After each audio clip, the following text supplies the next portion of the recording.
बनी कोई Hindi academy channel पर आपका स्वागत है। मैं आपके लिए मोस्ट इंपॉर्टेंट क्वेश्चन लेके आई हूँ। प्लीज़ दोस्तों आप मेरे चैनल को सब्सक्राइब कीजिए, वीडियो को लाइक कीजिए, दोस्तों के साथ शेयर कीजिए। जो ये सभी क्वेश्चन जो है किसी न किसी परीक्षा में आए हुए हैं और आगे भी आ सकते हैं, इसलिए आपके लिए जो है चुन चुन के क्वेश्चन लेके आई हूँ। आप इस चैनल से जुड़ने के लिए चैनल को सब्सक्राइब कीजिए, वीडियो को लाइक कीजिए, दोस्तों के साथ शेयर कीजिए। डेली मैं आपके लिए ऐसे ही जो वीडियो लेके आती हूँ मोस्ट इंपॉर्टेंट क्वेश्चनों की, तो आपने वीडियो को ज़रूर देखना है। क्वेश्चन स्टार्ट करते हैं। क्वेश्चन नंबर 1 है, प्रेमचंद की कृति जिसे ब्रिटिश शासन द्वारा जब्त कर लिया गया था वह कौन सी कृति है जिसको ब्रिटिश शासन ने जो है जब्त कर लिया था प्रेमचंद की? उस कृति का नाम बताना है। वो कृति कौन सी है? सोजे वतन। ये आंसर होगा, सोजे वतन है वो। ये आप अच्छे से नोट करोगे। प्रेमचंद की वो कृति कौन सी है? सोजे वतन।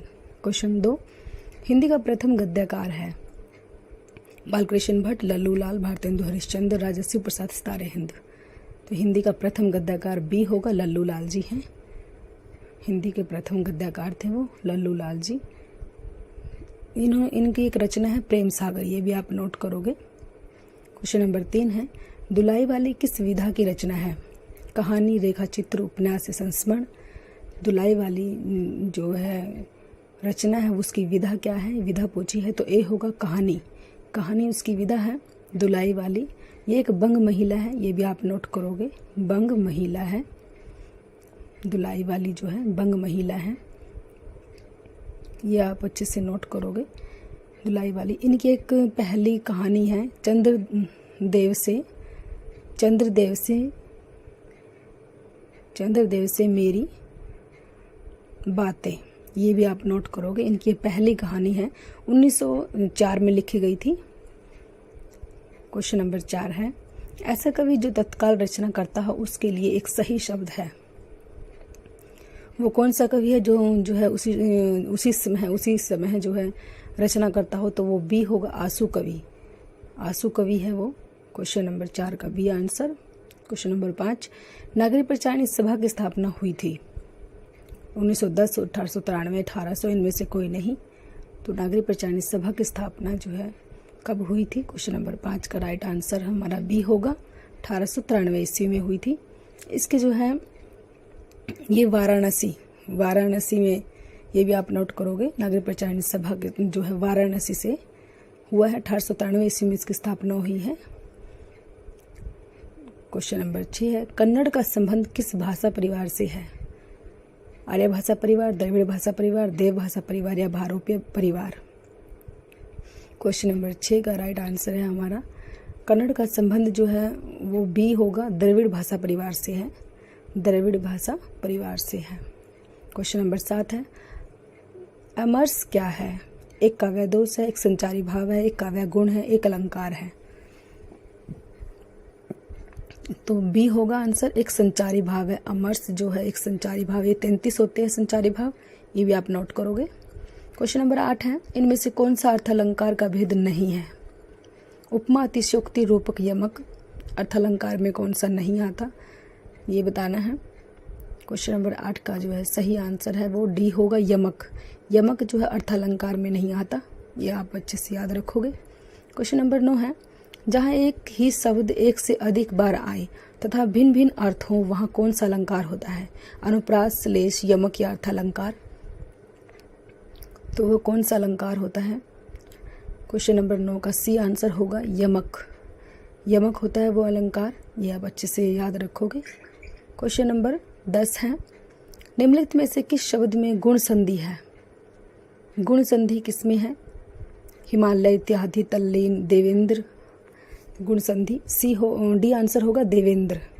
देवेंद्र में जो है देव प्लस इंद्र, इसको ऐसे लिखेंगे, देव प्लस इंद्र, देवेंद्र। तो इसमें गुण संधि है, ये भी आप ध्यान रखोगे। क्वेश्चन नंबर 11 है, मनोहर शब्द में कौन सी संधि है? स्वर संधि, व्यंजन संधि, विसर्ग संधि, इनमें से कोई नहीं। मनोहर, तो बतानी है कौन सी संधि है मनोहर में? तो सी आंसर होगा, विसर्ग संधि है। मनोहर में विसर्ग संधि है। मनह प्लस हर, विसर्ग आ जाएंगी, मनह प्लस हर, तो ये विसर्ग संधि है, इसको आप ध्यान रखोगे। क्वेश्चन नंबर 12 है, निम्नलिखित वाक्यों में क्रिया विशेषण युक्त वाक्य कौन सा है? क्रिया विशेषण युक्त बताना है कौन सा वाक्य है। मैं कल नहीं जाऊंगा, यह फूल सुंदर है। हवा धीरे धीरे बह रही है, आज हम स्कूल जाएंगे। तो इन वाक्यों में क्रिया विशेषण कौन सा वाक्य है? तो सी होगा, हवा धीरे धीरे बह रही है। तो ये क्रिया की विशेषता बताई गई है कि वो धीरे धीरे बह रही है, तो ये इसमें क्रिया विशेषण है। ये आप अच्छे से ध्यान रखोगे। क्वेश्चन नंबर 12 का सी आंसर। क्वेश्चन नंबर 13, अक्षण भंगुर किस प्रकार का विशेषण है? दशा बोधक है, स्वांत बोधक है, काल बोधक है या गुण बोधक है? तो अक्षण भंगुर जो है किस प्रकार का विशेषण है? तो सी होगा, काल बोधक है वो। क्वेश्चन नंबर 14, निम्न में से कौन सा व्यंजन स्पर्श संघर्षी है?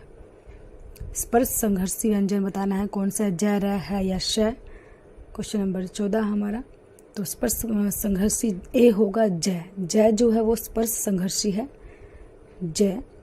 तो ये 4 होते हैं, स्पर्श संघर्षी जो है 4 होते हैं, ये भी आप ध्यान रखोगे। च, छ, ज और झ, ये नोट कर दिया है, च, छ, ज और झ। क्वेश्चन नंबर 15, मनमाना में कौन सा समास है? अविभाव है, कर्मधारय है, तत्पुरुष है, बहुब्रीहि है। तो मनमाना में कौन सा समास है? समास का तो सी होगा, तत्पुरुष समास है ये। क्वेश्चन नंबर 15 का सी। क्वेश्चन नंबर 16, शुद्ध वर्तनी वाला शब्द है। मानवीकरण, मानवीकरण, मानवीकरण, मानवीकरण। तो इसमें बताना है सबसे सही कौन सा लिखा हुआ है। शुद्ध वर्तनी बतानी है, किसकी सबसे सही शुद्ध वर्तनी है? तो सी होगा, मानवीकरण। तो मानवीकरण। क्वेश्चन नंबर 17, एक भारतीय आत्मा किस कवि को कहा जाता है? माखनलाल चतुर्वेदी, विद्यापति, भारतेंदु हरिश्चंद्र, सूर्यकांत त्रिपाठी, निराला। तो क्वेश्चन नंबर 17 का राइट आंसर हमारा ए होगा, माखनलाल चतुर्वेदी को एक भारतीय आत्मा के नाम से पुकारा जाता है। ए आंसर होगा माखनलाल चतुर्वेदी। इंपॉर्टेंट क्वेश्चन है, पेपर में बार बार आता है। एक भारतीय आत्मा जो है, विद्यापति के बारे में पूछा जाता है, सूर्यकांत त्रिपाठी, निराला के बारे में भी पूछा जाता है। क्वेश्चन नंबर 18, अंधी पीसी कुत्ता खाए का क्या अर्थ है? सब और विपत्ति, कमाए कोई खाए कोई, दिखावा कम काम ज्यादा, मूर्ख लेकिन न्यारा। अंधी पीसी पीसे कुत्ता खाए का क्या अर्थ है? तो बी होगा, कमाए कोई खाए कोई। तो बी आंसर होगा। क्वेश्चन नंबर 19, जिस पर आक्रमण किया गया हो उसके लिए एक शब्द है। आक्रामक, आक्रांत, आक्रमिक, आक्रांता। क्वेश्चन नंबर 19, जिस पर आक्रमण किया गया हो उसके लिए एक शब्द है, वह शब्द है 19 का राइट आंसर होगा बी, आक्रांत। उसको आक्रांत कहा जाता है। क्वेश्चन नंबर 20 है, निम्नलिखित में से मयूर का तद्भव रूप है। तद्भव बताना है हमें, तद्भव रूप कौन सा है मयूर का? क्वेश्चन नंबर 20 का बी होगा, मोर। मोर जो है इसका तद्भव है। क्वेश्चन नंबर 21, शब्द शक्ति के मूलतः कितने भेद हैं? कितने भेद होती है? 2, 3, 4 या 5 शब्द शक्ति के भेद। तो बी होगा, 3 होते हैं शब्द शक्ति के भेद। क्वेश्चन नंबर 21 का बी। क्वेश्चन नंबर 22, जिसका इलाज न हो सके उसके लिए उपयुक्त शब्द है। असाध्य है, दुस्साध्य है, साधनहीन, श्रमसाध्य है। जिसका इलाज न हो सके उसके लिए सही शब्द कौन सा होगा? ए होगा, असाध्य है। असाध्य है। क्वेश्चन नंबर 23, कैंची किस भाषा का शब्द है? हिंदी, अंग्रेजी, पुर्तगाली या तुर्की? कैंची जो है किस भाषा का शब्द है? इस भाषा का नाम बताना है, तो डी होगा, तुर्की। तुर्की का शब्द है कैंची। क्वेश्चन नंबर 24, जिसके सिर पर चंद्र हो के लिए उपयुक्त शब्द है। चंद्रशिखर, चंद्रशेखर, चक्रधर, चंद्रग्रहण। जिसके सिर पर चंद्र हो उसके लिए सही शब्द कौन सा है? तो बी होगा, चंद्रशेखर। क्वेश्चन नंबर 24 का बी आंसर। क्वेश्चन नंबर 25, निम्नलिखित उपन्यासों में से प्रेमचंद का अंतिम उपन्यास है। अंतिम उपन्यास कौन सा है प्रेमचंद का? शिवसदन, निर्मला, प्रेमाश्रय, गोदान। क्वेश्चन नंबर 25 का राइट आंसर डी होगा, गोदान जो है उनका अंतिम जो उपन्यास है प्रेमचंद जी का। अंतिम ये 1935 ईस्वी में लिखा गया था, सन भी आप नोट करोगे। गोदान जो है, सेवा सदन उनका पहला है, ये 1918 ईस्वी में लिखा गया था। क्वेश्चन नंबर 26, निम्न में से निश्चयवाचक सर्वनाम का उदाहरण कौन सा है? कोई, यह, जो या कुछ। निश्चयवाचक सर्वनाम का उदाहरण बताना है। क्वेश्चन नंबर 26, तो बी होगा, यह निश्चयवाचक सर्वनाम है।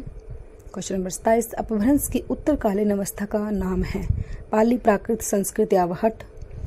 क्वेश्चन नंबर 27, अपभ्रंश की उत्तरकालीन अवस्था का नाम बताना है। उत्तरकालीन अवस्था कौन सी है? तो डी होगा, अवहट। डी आंसर है, अवहट जो है क्वेश्चन नंबर 28, नील गाय में कौन सा समास है? तत्पुरुष अविभाव कर्मधारय द्विगु नील गाय। क्वेश्चन नंबर 28 का सी आंसर होगा, कर्मधारय है नील गाय में। क्वेश्चन नंबर 29, हिंदी भाषा में मूलतः वर्णों की संख्या कितनी मानी गई है? 50, 51, 52 या 55? तो क्वेश्चन नंबर 29 वर्णों की संख्या बतानी है तो सी होगा, 52 मानी गई है। वर्णों की संख्या जो है 52 मानी गई है। क्वेश्चन नंबर 30, कनक कनकते सौगुणी मादकता अधिकाए, वो खाए बोराए जग या देखे बोराए, दिए गए दोहे में किस अलंकार को दर्शाया गया है? उपमा, यमक, अनुप्रास या अनुक्ति? तो अलंकार बताना है कौन सा है इसके अंदर, इन लाइनों में कौन सा अलंकार है? कनक कनकते सौगुणी मादकता अधिकाए, तो ये भी होगा यमक, यमक अलंकार है इसके अंदर। क्वेश्चन नंबर 31, यदि ए, ऐ, औ, ओ तथा औ के बाद कोई भिन्न स्वर आता है तो इनके स्थान पर क्रमशः अया, आय, अव या आव हो जाता है, यह संधि कौन सी है? दीर्घ, गुण, वृद्धि आदि। तो कौन सी संधि है वो जिनके? क्वेश्चन नंबर 31 उस संधि का नाम बताना है तो डी होगा, अयादि संधि है। क्वेश्चन नंबर 32, चौराहा शब्द में कौन सा समास है? द्विगु, दमन, तत्पुरुष, बहुब्री। चौराहा शब्द में क्वेश्चन नंबर 32 ए होगा, द्विगु है, द्विगु समास है इसके अंदर। क्वेश्चन नंबर 33, पुत्र का पर्यायवाची शब्द है तन्ने, श्रुतः, आत्मजा, दुहिता। तो पुत्र को जो है और क्या कहा जाता है? तो ए होगा, तन्य। तन्य जो है पुत्र को कहा जाता है, ये भी आप ध्यान रखोगे। आत्मजा जो है पुत्री को कहा जाता है, ये भी आप ध्यान रखोगे। क्वेश्चन नंबर 34, जानने की इच्छा रखने वाले के लिए एक शब्द है जिजीविषा, जिज्ञासु, जिज्ञासा, ज्ञातज्ञ। तो क्वेश्चन नंबर 34 का जो है बी होगा, जिज्ञासु। जो जानने की इच्छा रखने वाला होता है वो जिज्ञासु होता है। क्वेश्चन नंबर 35, जिसका जन्म छोटी जाति में हुआ हो के लिए उपयुक्त शब्द है अंडज, शूद्र, अंतज्य, अछूत। क्वेश्चन नंबर 35 है हमारा, जिसका जन्म छोटी जाति में हुआ हो उसको क्या कहा जाता है? ए, बी, सी या डी? तो सी होगा, अनंतज्य, अनंत्यज्य कहा जाता है उसको। क्वेश्चन नंबर 36, हवन में जलाने वाली लकड़ी के लिए शुद्ध शब्द है हवन सामग्री, वन काष्ठ, शुष्क काष्ठ या समीधा। तो डी आंसर होगा, समीधा कहा जाता है उसको, समीधा कहा जाता है। क्वेश्चन नंबर 37, पेट की अग्नि के लिए शुद्ध शब्द है दावन अग्नि, बड़वाग्नि, जठराग्नि, मंदार अग्नि। तो पेट की अग्नि के लिए कौन सा सही शब्द है? क्वेश्चन नंबर 37 तो सी होगा, जठराग्नि, जठर अग्नि होगा वो। क्वेश्चन नंबर 38, चांदनी का पर्यायवाची शब्द नहीं है, पर्यायवाची शब्द नहीं है बताना है। चांदनी का जो नहीं है तो डी, मयंक नहीं है चांदनी का। क्वेश्चन नंबर 38 का डी आंसर। ज्योत्सना, मयंक चंद्रमा होता है, ये आप ध्यान रखोगे। 39, डिंगल भाषा का अर्थ क्या है? हरियाणवी, अर्धमागधी, अवधी और ब्रज के योग से बनी भाषा, अपभ्रंश के योग से बनी शुद्ध राजस्थानी। तो डिंगल भाषा का अर्थ क्या है? डी होगा, अपभ्रंश के योग से बनी शुद्ध राजस्थानी। तो ये डिंगल भाषा का अर्थ है। क्वेश्चन नंबर 40, पक्षी शब्द का पर्यायवाची है अशुंक, द्विज, वरुण, तरुण। तो पक्षी को क्या जो है शब्द का पर्यायवाची बताना है तो बी होगा, द्विज, द्विज भी कहा जाता है पक्षी को। क्वेश्चन नंबर 40 का बी, द्विज। क्वेश्चन नंबर 41, सवलभ का संधि विच्छेद क्या होगा? ए, बी, सी या डी? तो सही बताना है, सही संधि विच्छेद क्या होगा इसका, पेपर में बार बार आता है। तो सी होगा, सु प्लस अलप, सु प्लस अलप होगा। यण संधि है ये भी ध्यान रखोगे आप, ये यण संधि है। क्वेश्चन नंबर 42, जिन वर्णों का उच्चारण स्वतंत्र होता है उन्हें क्या कहा जाता है? स्वर, बोली, व्याकरण या व्यंजन।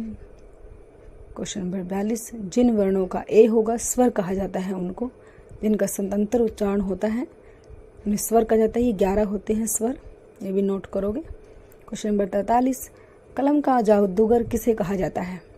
मैथिली शरण गुप्त को, सुंदरानंदन पंत को, रामवृक्ष बेनीपुरी को या मुंशी प्रेमचंद को? कलम का जादूगर मोस्ट इंपॉर्टेंट क्वेश्चन है, पेपर में बार बार आता है। कलम का जादूगर किसे कहा जाता है? तो सी होगा, रामवृक्ष बेनीपुरी। रामवृक्ष बेनीपुरी को जो है कलम का जादूगर कहा जाता है, ये आप अच्छे से याद रखोगे। क्वेश्चन नंबर 43 का जो है सी आंसर। क्वेश्चन नंबर 44, निम्न में से कौन सा पुरुषवाचक सर्वनाम नहीं है? पुरुषवाचक सर्वनाम बताना है, कौन सा इसमें से नहीं है, नहीं बताना है।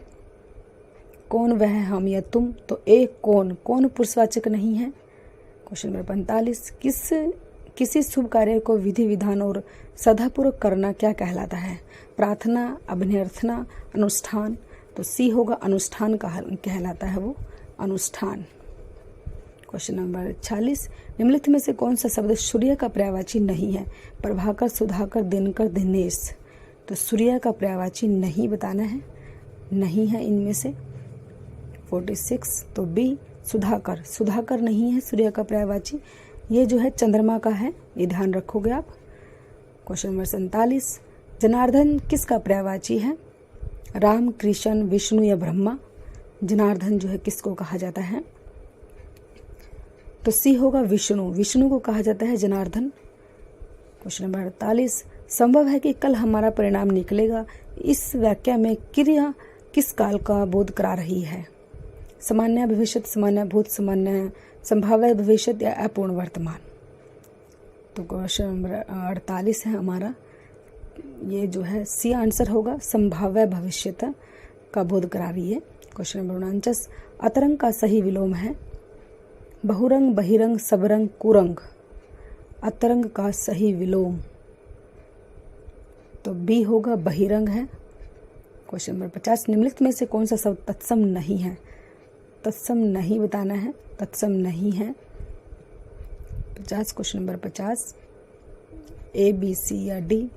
तो ए होगा, नेह जो हो तत्सम नहीं है, 3 तत्सम है ये। नगण्य, अक्षमा, नख, ये जो है स्नेह होता है, स्नेह होता तो तत्सम बनता।